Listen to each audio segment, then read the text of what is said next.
அனைவருக்கும் வணக்கம். இயக்குனர் மீரா கதிரவன் இயக்கத்தில் கதை நாயகனாக அறிமுகம் ஈசா நடித்து, நாயகியாக மாளவிகா மனோஜ் நடித்து, முதன்மை கதாபாத்திரத்தை கஸ்தூரிராஜ் அவர்கள் ஏற்று வெளிவந்திருக்கிற படம் ஹபீபி.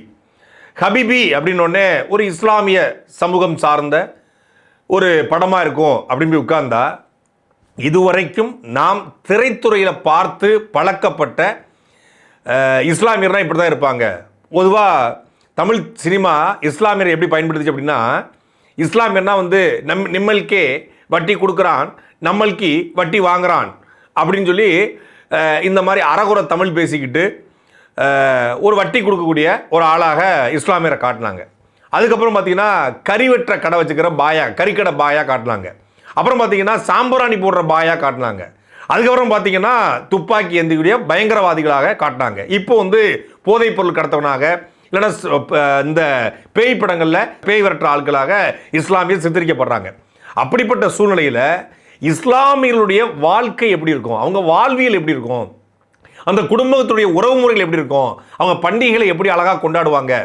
ஒரு நிறைய திரைப்படங்களில் இந்துக்களுடைய ஒரு திருமண முறை எப்படி இருக்கும், அப்புறம் இந்துக்களுடைய இந்த இறந்து போன பிறகு அவங்களை எப்படி அடக்கம் பண்ணுறாங்க, அந்த முறைகள் எப்படி இருக்கும், அந்த சம்பிரதாயங்கள், அந்த சாஸ்திரங்கள்லாம் எப்படி இருக்கும், அந்த சாக்கியம் பண்ணுறதுமாங்கல்ல அதெல்லாம் எப்படி இருக்கும் அப்படின்னு நம்ம பார்த்துருக்கோம். ஆனால் இஸ்லாமியர்கள் இறந்து போனால் அவங்க என்னென்ன பண்ணுவாங்க, அவங்களுடைய திருமண முறைகள் எப்படி, இஸ்லாமிய திருமணத்தில் பெண்ணுக்கு எவ்வளோ முக்கியத்துவம் கொடுக்கப்படுது, இஸ்லாமியுடைய வாழ்வியலில் பெண்களுக்கு என்னென்ன உரிமைகள் கொடுக்கப்பட்டிருக்கு, இது எல்லாத்தையும் ஒரு படத்துக்குள்ளே பேச முடியுமா? அதையும் ஒரு நாவல் போல, ஒரு ஆவணம் போல பேச முடியுமா? அதை அழகியலோடு, அதை நகைச்சுவையோடு பேச முடியுமா என்றால் அது மீரா கதிரவனால் மட்டும்தான் பேச முடியும் என்பதை இந்த படத்தில் காட்டுகிறார். அவ்வளவு அழகான ஒரு கவிதை போல ஒரு படத்தை எடுத்து வச்சிருக்காரு இயக்குனர் மீரா கதிரவன். அதற்காக அவருக்கு நம்முடைய ராயல் சல்யூட். பொதுவாக நம்ம என்ன சொல்லுவோம், பொது புத்தியில் இஸ்லாமியர்களுக்கு என்னப்பா, முஸ்லீம்ஸுக்கு என்னப்பா, அவங்க வெளிநாட்டில் கோடி கோடியாக சம்பாதிக்கிறாங்க, துபாயிலேருந்து கொட்டுன்னு கொட்டுது, அரபு நாட்டிலேருந்து அவங்களுக்கு பயங்கரமாக வருது, அவங்க பெருச்சம்பளமாக சாப்பிட்டு வளர்றாங்க, நல்லா கறியாக சாப்பிட்றாங்க, எப்படி இருக்காங்க பாரு, மணத்துக்கிட்டு இருக்காங்க, சென்ட் போட்டு திடுறாங்க அப்படின்னு நம்ம நினைப்போம் இல்லையா? இந்த சென்ட்டு பின்னாடி எவ்வளோ பெரிய வழி இருக்குது, இந்த சென்ட்டுக்கு பின்னாடி எவ்வளோ பெரிய வியர்வை வாசம் இருக்குது, இந்த பெரிய மாளிகைகள் வீடு கட்டிருக்காங்களே அதுக்கு பின்னாடி எவ்வளோ பெரிய வாழ்க்கையை அவங்க தொலைச்சிருக்காங்க, எவ்வளோ உறவுகளை அவங்க தொலைச்சிருக்காங்க அப்படிங்கிறதான் இந்த படம் அவ்வளவு அழகாக பேசியிருக்கு. ஒரு கடையநல்லூர், தென்காசி மாவட்டம் கடையநல்லூரில் கண்ணாடி வாப்பா அப்படின்னு ஒரு குடும்பம், அந்த பாரம்பரியமான ஒரு குடும்பம். அந்த குடும்பத்தில் தலைவராக கஸ்தூரிராஜா இருக்கார். அவருக்கு ஒரு பையன், அவருக்கு ஒரு தம்பி. ஒரே கூட்டு குடும்ப வாழ்க்கை. இன்றைக்கி கூட்டு குடும்பம் சிதைஞ்சு போச்சு. ஆனால் கூட்டு குடும்பமாக இன்றைக்கும் பல குடும்பங்கள், இஸ்லாமிய குடும்பங்கள் வாழ்ந்துக்கிட்டு இருக்கு அப்படிங்கிறத இந்த படம் காட்சிப்படுத்தியிருக்கு. அப்போது அவங்க அவங்களுடைய தொழிலே தறி நெய்கிறது, நெசவு நெய்து, அதை வைத்து அதில் சாரம், லுங்கின்னு சொல்லுவாங்க இல்லையா, அந்த சாரத்தை நெய்து அதை வச்சு தான் குடும்பம் நடத்துகிறாங்க. அண்ணன், தம்பி, அண்ணன் மனைவி, கஸ்தூரிராஜா மனைவி, அவருடைய தம்பி மனைவி, எல்லாரும் குடும்பமாக சேர்ந்து அந்த தறி நெஞ்சு அந்த ஊரில் இருக்கக்கூடிய ஒரு சொசைட்டியில் கொண்டு போய் கொடுத்து பணம் வாங்கி அதை வைத்து கொண்டு தங்கள் பொருளாதாரத்தை பார்க்கக்கூடிய ஒரு குடும்பம். ஆனால் தறி கால ஓட்டத்தில் விசைத்தறி வந்துடுது, இந்த தறிக்கான மவுசு குறையுது. இன்னொரு பக்கம் ஒரு நாளைக்கு எப்படி செஞ்சாலும் 3 சாரம் தான் நெய்ய முடியும். 3 சாரம் செஞ்சால் கூட அவங்களால அந்தளவுக்கு சம்பாதிக்க முடியாது. அப்போ ஒரு கட்டத்தில் கடனாகி தம்பி என்ன பண்ணுறாரு, வெளிநாட்டுக்கு ஒரு தடவை போயிட்டு வந்தால் நம்ம வாழ்க்கை வசதியாயிரும் அப்படின்னு முடிவெடுக்காரு. அண்ணனுக்கு தம்பிக்கும் முரண்பாடு ஏற்படுது. தம்பி வேணான்னு சொல்லி வெளிநாட்டுக்கு போகிறது முடிவெடுத்தார். வெளிநாட்டுக்கு தம்பி போயிடுறாரு, கஷ்டப்பட்டு கடன் வாங்கி பாஸ்போர்ட்டை வாங்கி விசா வாங்கி போயிடுறாரு.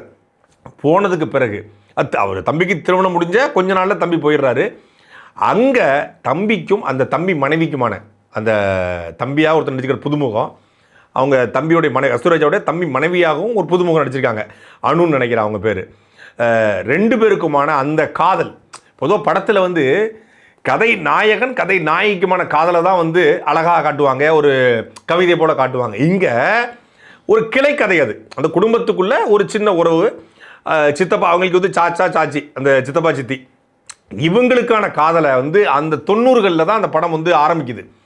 அப்போ இன்றைக்கி இருக்க மாதிரி வாட்ஸ்அப் கிடையாது, வைபர் கிடையாது, வீடியோ கால் பேச முடியாது, எந்த செய்தி அனுப்ப முடியாது. அந்த நேரத்தில் இங்கேருந்து லெட்ரு போட்டாலும் தொலைதூரம். அப்போ என்னென்னா வெளிநாட்டிலேருந்து வரக்கூடிய ஆட்கள்கிட்ட இவங்க அங்கே பேசி எப்படி இருக்க, என்ன பண்ணுற அப்படின்னு சொல்லி ஒரு கேசட்டை கொடுத்துட்றது, பழைய கேசட்டு. அந்த கேசட்டை இவங்க போட்டு கேட்டுட்டு இவங்க திருப்பி அங்கே வெளிநாட்டுக்கு ஆட்கள் அடிக்கடி போவாங்க இல்லையா, அவங்கக்கிட்ட ஒரு கேசட்டை போட்டு அனுப்பி வைக்கிறது. என்ன மச்சான் எப்படி இருக்கீங்க, இந்த வீட்டில் இப்போ இவங்களுக்கு கல்யாணம் நடந்துகிட்டு இருக்கு, இந்த கல்யாணத்துக்காக நீங்கள் வாங்க, உங்கள் உடம்பை பார்த்துக்குங்க, உங்கள் போட்டாவை தான் தினமும் பார்த்துக்கிட்டு இருக்கேன் அப்படின்னு அவங்க பேசுகிற அந்த உரையாடல்கள்லாம் வேறு லெவல். அதுவும் வட்டார வழக்கை வந்து அவ்வளவு அழகாக கையாண்டிருக்காங்க. தென்காசி மாவட்டங்களில் நமக்கு தெரியும் அந்த வட்டார வழக்கு எப்படி இருக்கும்னு.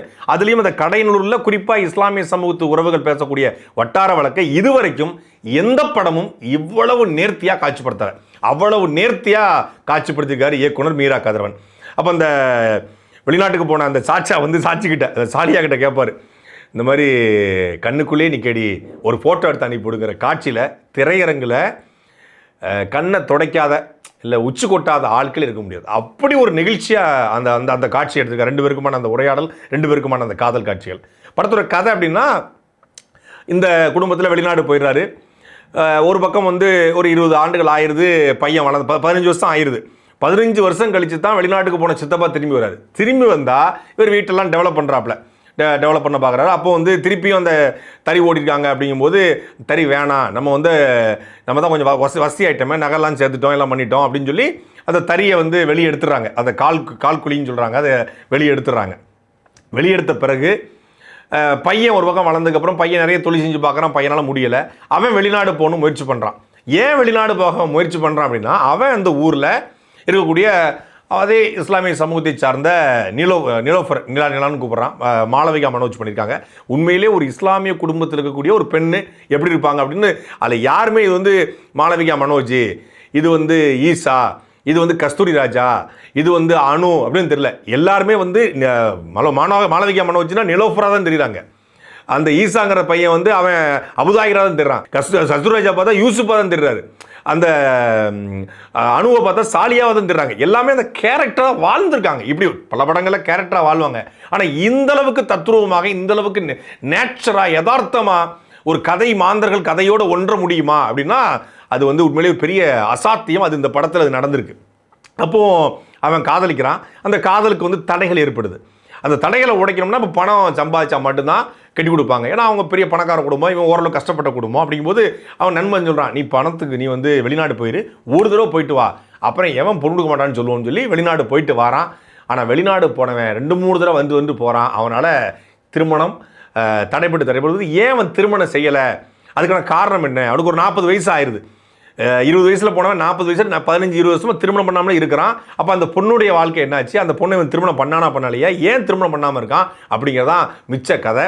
இதில் உண்மையிலே வந்து அந்த கதை நாயகன் அறிமுகம் ஈசா, அந்த ஒரு 18 வயசு, அவன் இப்போ +2 முடித்த அந்த காலகட்டத்தில் ஒரு சின்ன பையனாக தர்றான். அவனுக்கு அந்த பையனுடைய வயசு 20 வயசு தான் இருக்கும். ஆனால் 40 வயசு கதாபாத்திரமாக டை அடிச்சிடலாம், இல்லை வந்து ஏதாவது பிளாஸ்டிக் இந்த மேக்கப்லாம் போட்டுடலாம். ஆனால் இந்த படத்துக்காக கிட்டத்தட்ட எனக்கு தெரிஞ்சு ஒரு 20-25 கிலோ எடை ஏற்றிருக்காரு. அது படத்தில் நல்லா தெரியுது. இப்போ முதல் பாதியில் பார்த்தீங்கன்னா ஒல்லியாக இருக்கார், ஒரு +2 படிக்கிற பையனா. அப்புறம் பார்த்தா வெளிநாடு போயிட்டு வந்தால் திருப்பி ஒரு 40 வயசு ஆள், கொஞ்சம் லைட்டாக தான் வந்து நிறச்ச மாதிரி காட்டியிருக்காங்க. இந்த வேறு முகத்தில் முகப்பாவன், அதாவது இந்த முகப்பூச்சில் மேக்கப்பில் காட்டாமல் உண்மையிலே உடல் எடையை கூட்டி இந்த படத்துக்காக அர்ப்பணிச்சிருக்கிறான். உண்மையிலேயே அவனுக்கு தமிழ் சினிமாவில் பெரிய கதவுகள் திறக்க காத்திருக்கு. ஒரு பக்கம் இயக்குனர் தன் திரைக்கதையால் ஒரு கதை சொல்கிறாரு, இன்னொரு பக்கம் இசையமைப்பாளர் சாம் சிஎஸ் அவர் வந்து இளையராஜா பாடல்கள், இந்த பழைய பாடல்கள், நாகூர் அனிபா பாடல்கள், அதெல்லாம் போட்டு அவர் ஒரு கதை சொல்லிட்டு இருக்கார் படத்துக்குள்ளே. அது வந்து பயங்கரமாக ஒர்க் அவுட் ஆகிருக்கு. எனக்கு ரொம்ப பிடிச்சது வந்து ஒரு பாட்டு உண்டு, அந்த வெளிநாட்டுக்கு அவங்க போயிருப்பாங்க, அதை நினச்சி வந்து அவங்க சாலியாக பாடுற மாதிரி, கப்பலுக்கு போன மச்சான், கண்ணிரஞ்ச ஆசை மச்சான், எப்பத்தான் வருவீக எதிர்பார்க்கிறேன், நான் தினமும் தொழுது கேட்கிறேன், கண்ணுக்குள்ள வாழ்பவளே கல்புக்குள்ளே இதயத்துக்குள்ள கல்புக்குள்ள ஆள்பவளே, இன்ஷா அல்லாஹ் திரும்பி வருவேன், நீ நினைச்சதெல்லாம் இஷ்டமோல தருவேன். அதாவது அந்த பாட்டை கேட்கும்போது ஏதோ ஒன்று பண்ணுது. அது அந்த பாட்டு வந்து பழைய இஸ்லாமிய பாடல் தான். இந்த மாதிரி வெளிநாட்டில் வாழக்கூடிய கணவன் நினைத்து ஒரு மனைவி பாடக்கூடிய பாடல், மனைவி நினைத்து கணவன் பாடக்கூடிய பாடல், அதை சரியான இடத்துல ஒன்று பொறுத்துறது இருக்குல்ல, அதுதான் இசையமைப்பாளருடைய வேலை. அதே போல் இளையராஜா பாடல்கள் வம்படியாக பல படங்களில் திணிக்கப்பட்டிருக்கு. அது போடணுங்கிறதுக்காக, இது அப்படி கிடையாது. அந்த இடத்துக்கு இது தேவையா அப்படிங்கிறத பார்த்து மிகச்சிறப்பாக இசையமைப்பாளர் சாம் சிஎஸ் வந்து ஒரு பெரிய ரோல் இந்த படத்தில் பண்ணியிருக்காரு. அதே போல் வந்து ஒளிப்பதிவு, கடையனூருடைய அழகை, அந்த தென்காசியினுடைய சாலைகளுடைய அழகை மிக அழகாக காட்சிப்படுத்தியிருக்காங்க. அதாவது இந்த ஒரு ஒரு ஒரு கேரக்டர் சொல்லும், எங்கே எவ்வளோதான் நம்ம வெளிநாடு போனாலும் எங்கே தான் போயிருந்தாலும் நம்ம ஊர் காற்று, நம்ம ஊர் கிணத்துல குளித்த மாதிரி சுகம் கிடைக்காது, சொர்க்கமே என்னாலும் சொந்த ஊரை போல வருமாங்கிற மாதிரி அது அந்த ஊரில் கிணத்துல குளிச்சது, குளத்தில் குளிச்சது, நம்ம ஊர் காற்றை சுவாச்சது உலகத்தில் எங்கே போனாலும். அதுவும் இந்த படத்தில் பெரிய குடும்பம், எனக்கு இந்த படத்தில் மீரா கதிரோட பிடிக்காத ஒரே ஒரு விஷயம், இப்போ தான் கஷ்டப்பட்டு உடம்பை குறைக்கலாம்னு சொல்லி டயட்லாம் பண்ணி ஜிம்முக்கெல்லாம் போய் ஒரு கொஞ்சம் ஓட்டத்தில் போட்டு டயட்டை ஃபாலோ பண்ணிக்கிட்டு இருந்தா இந்த சாய்பு கடை புரோட்டாவும் சால்னாவும்னு படத்தில் இதெல்லாம் தேவையாகும். படம் பார்க்குற எங்களுக்கு எவ்வளோ டெம்ட் ஆகுது, நேராக போய் பார்டர் ரகுமத்தோட்டில் போய் 4 புரோட்டா திங்கிற மாதிரியே படத்தில் காட்சி வச்சு, அதுவும் பேசவே விட்டாரா, விடலை. அடுத்த காட்சி சாய்பு கடை புரோட்டா சால்னான்னு சொன்னது மட்டும் இல்லாமல் நேராக ஒரு காட்சியை வச்சு ஒரு புரோட்டா கடை கொண்டு போய் புரோட்டாவை பிச்சு போட்டு அதை சால்னா ஊற்றி, இப்போ நாங்கள் தேட்டரில் இருக்கிறதா புரோட்டாக்களை போய் தின்னுட்டு திருப்பி வயிறு வீங்கிறதா, இப்படி புரோட்டானாலும் எதோக்குள்ள மண்டைக்குள்ள ஏதோ ஒரு ஹார்மோன் சுரக்குது. ஐயோ புரோட்டாவா, புரோட்டான்னு சொன்னாலே திறந்துடும். இல்லை புரோட்டாவை காட்டி அதில் சால்னாவை ஊற்றி அதை ஒரு ஆம்லேட்டை போட்டு, எதுக்கு இது தேவையில்லாத வேலை? இந்த படம் பல கேள்விகளை உடைச்சிருக்கு, பல விமர்சனங்களை உடைச்சிருக்கு. எப்படின்னா, இஸ்லாமிய சமூகத்தில் பெண்களை அடிமைப்படுத்துகிறாங்க, பெண்களுக்கு முன்னுரிமை இல்லை, பெண்களை வந்து அவங்க வந்து வீட்டுக்குள்ளே வச்சுருப்பாங்கன்னு ஒரு இது இருக்கு இல்லையா, அது அந்த படம் உடைச்சிருக்கு. இந்த படத்தில் ஒரு கேரக்டர் வரும், அதாவது அவனுக்கு பார்க்குற ஒரு பெண்ணு, திருமணம் பேசி முடிச்சிருவாங்க. அந்த பெண் வந்து ஒரு பெரிய என்ன சொல்கிறது, முற்போக்குவாதியாக, ஒரு பெண்ணியவாதியாக, அவள் வந்து நிறைய புத்தகங்களை படித்து, இஸ்லாமிய பெண்கள் வந்து அந்த ஊரில் கூடிய நூலகங்களை படிக்கிறாங்க, அவள் அறிவிச்சிருந்தாங்க. அப்போ படித்த பெண்கள் இந்த மாதிரி வந்து முற்போக்காக இருக்காங்க அப்படின்னு ஒரு பார்வையை வந்து உருவாக்கியிருக்காரு. இஸ்லாமிய பெண்கள் வந்து நிறைய படிக்கிறாங்க, நிறைய கேள்விகளை கேட்குறாங்க, அவங்களுக்கான உரிமைகள் அந்த மதத்திலே இருக்குது, மார்க்கத்திலே இருக்குது. எப்படின்னா, நம்ம பொதுவான சமூகத்தில் பொண்ணு பையனுக்கு வரதட்சணை கொடுப்பா, அந்த பொண்ணை கட்டணும்னா அவன் நமக்கு வரதட்சணை கொடுக்கணும், அப்படி தான் இருக்குது. அதான சட்டம்? சட்டம் கிடையாது, அப்படின்னு இருக்குது நடைமுறையில். ஆனால் இங்கே சட்டமாகவே மகர்னு ஒன்று இருக்குது. ஒரு பையன் ஒரு பொண்ணை கட்டணும்னா அந்த பொண்ணுக்கு இவன் வந்து என்ன சொல்கிறோம், மனக்கொடை, அன்பளிப்பு, மகர் கொடுக்கணும். அப்போ கேட்பான், உனக்கு மகரா என்ன வேணும் அப்படின்னு கேட்பான். உடனே நீ என்ன வேணாலும் கொடு அப்படின்னு அவன் சொல்லுவாள்.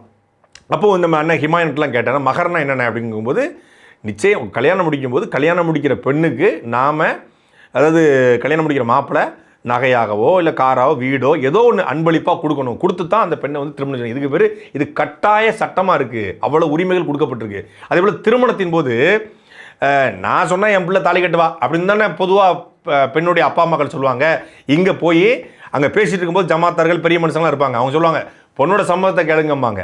அந்த பொண்ணுகிட்ட போய் சம்மதம் கேட்பாங்க, இந்த பையனை திருமணம் செய்ய உனக்கு வந்து சம்மதமாமா அப்படின்னு கேட்டுட்டு அந்த சம்மதம் சொன்ன பிறகு தான் பெற்றோர்கள் வந்து அவங்க மாப்பிள்ளை தரப்புக்கு சம்மதம் சொல்லுவாங்க. அப்போ அந்த பெண்ணுக்கான உரிமைகள் சட்டத்தில், இஸ்லாமிய மார்க்கத்தின் சட்டத்தில் எப்படிலாம் கொடுக்கப்பட்டிருக்கு. சில இடத்துல அது வந்து மீறலாம், ஆனால் கொடுக்கப்பட்டிருக்கு அப்படிங்கிறத இந்த படத்தின் மூலமாக காட்சிப்படுத்திருக்காங்க. அப்போ படத்தில் வர்ற வசனம் உண்மையிலே வந்து இந்த வசனத்தை வந்து ரொம்ப ஆழ்ந்து எழுதியிருக்காரு. எனக்கு ரொம்ப பிடிச்சது ஒரு 4-5 வசனம். அதில் குறிப்பாக வந்து பார்த்திங்கன்னா, ஒருத்தன் பணத்தை ஏமாற்றிடுவான், அவன்லாம் வெளிநாட்டு போகிறதுக்காக நிறைய பணத்தை கொடுத்து வச்சுருப்பாங்க, ஏமாற்றிடுவான். ஏமாத்தின உடனே சொல்லுவாங்க, என்ன தொப்பியும் தாடியும் வச்சுக்கிட்டு இப்படி ஏமாற்றலாமா அப்படிங்கிற வார்த்தை இருக்கும். அப்போது ஏமாற்றுவது வந்து ஹராம். இஸ்லாமிய சமூகத்தில் ஏமாற்றுவது, கந்து வட்டிக்கு பணம் வாங்குவது, கந்து வட்டி கொடுப்பது ஹராம். இப்படி தொப்பியும் தாடியும் வச்சுக்கிட்டு நீ ஏமாத்துறியே, அதை அடுக்குமா, அல்லாஹ் வந்து கேட்பான், ஏற்றுக்குவானா அப்படின்னு சொல்லி ஒரு வசனம் உண்டு. அதே போல் வந்து அவன் வந்து சொல்லில் வந்து சுல்தானாவும் செயலில் சைத்தானாவும் இருக்கான், சொல்லில் சுல்தானாவும் செயலில் சைத்தானாவும் இருக்கான்னு போகிற போக்கில் ஒரு அடி.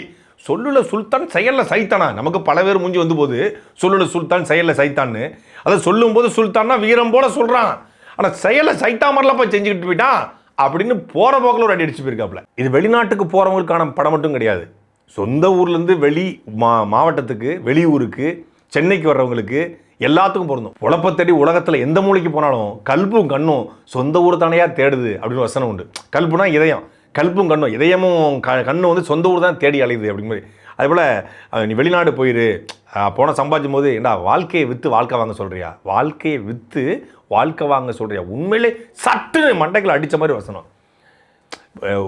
நம்ம குடும்ப உறவு முறையை அக்கா, அம்மா, தங்கச்சி, அக்கா, அண்ணன், தம்பி, மனைவி, பிள்ளைகள் இது எல்லாத்தையும் விட்டுட்டு வெளிநாடு போய் சம்பாதிச்சு என்ன சொல்கிறான், வாழ்க்கையை விற்று வாழ்க்கை வாங்குறதா அப்படிங்கிற ஒரு கேள்வி. அப்புறம் வந்து கடைசியாக அந்த சொல்லுவாவ அந்த மாதிரி 4 சுவருங்கிறது ஒரு வீடு இல்லையே, 4 சுவர் வந்து ஒரு வீடு கிடையாதுல்ல. அந்த வீட்டுக்குள்ளே வந்து உறவு முறைகள் இருக்கணும், அப்பா அம்மா இருக்கணும், அக்கா தங்கச்சி இருக்கணும், அண்ணன் தம்பி இருக்கணும், கணவன் மனைவி இருக்கணும், பிள்ளைகள் இருக்கணும், இது எல்லாம் இருக்கிறதா வீடு. 4 சுவத்தை கட்டி நீ உன்னை பாதுகாப்பாக வச்சுருக்கேன் அப்படின்னு சொல்லிட்டு அது வீடு கிடையாது. 4 சுவர் ஒரு வீடு இல்லை அப்படிங்கிற ஒரு வசனம் தான் இந்த ஒட்டுமொத்தமான படம். அதுக்காக ஒரு அழகான திரைக்கதை, ஒரு கதை, அதுக்குள்ளே கதை மாந்தர்கள், கடையனூர், அதனுடைய சாரல் எல்லாத்தையும் ஒரு கவிதை போல, ஒரு நாவல் போல காட்சிப்படுத்திருக்கார் இயக்குனர் மீரா கதிரவன். ஒவ்வொரு இஸ்லாமியரும் இந்த படத்தை கொண்டாடுவாங்க. ஆனால் இஸ்லாமிய நண்பன் இல்லாத ஒரு இந்து கிடையாது, ஒரு இந்து இல்லாத இஸ்லாமிய நண்பன் கிடையாது என்பதை இந்த படம் காட்டியிருக்கு.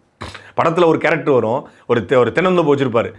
அவர் வந்து இவருடைய நண்பர், கஸ்தூராஜா நண்பர். அவர் வந்து கஸ்தூராஜா மகனை வந்து மருமகன். ஏன்னா குறிப்பாக தென் மாவட்டத்தில் இஸ்லாமியர் வந்து வயது கம்மியாக இருந்தால் மாப்பிள்ளை, வயசுக்கு மூத்தா மாமா அப்படிங்கிற உறவு முறை இருக்கும்.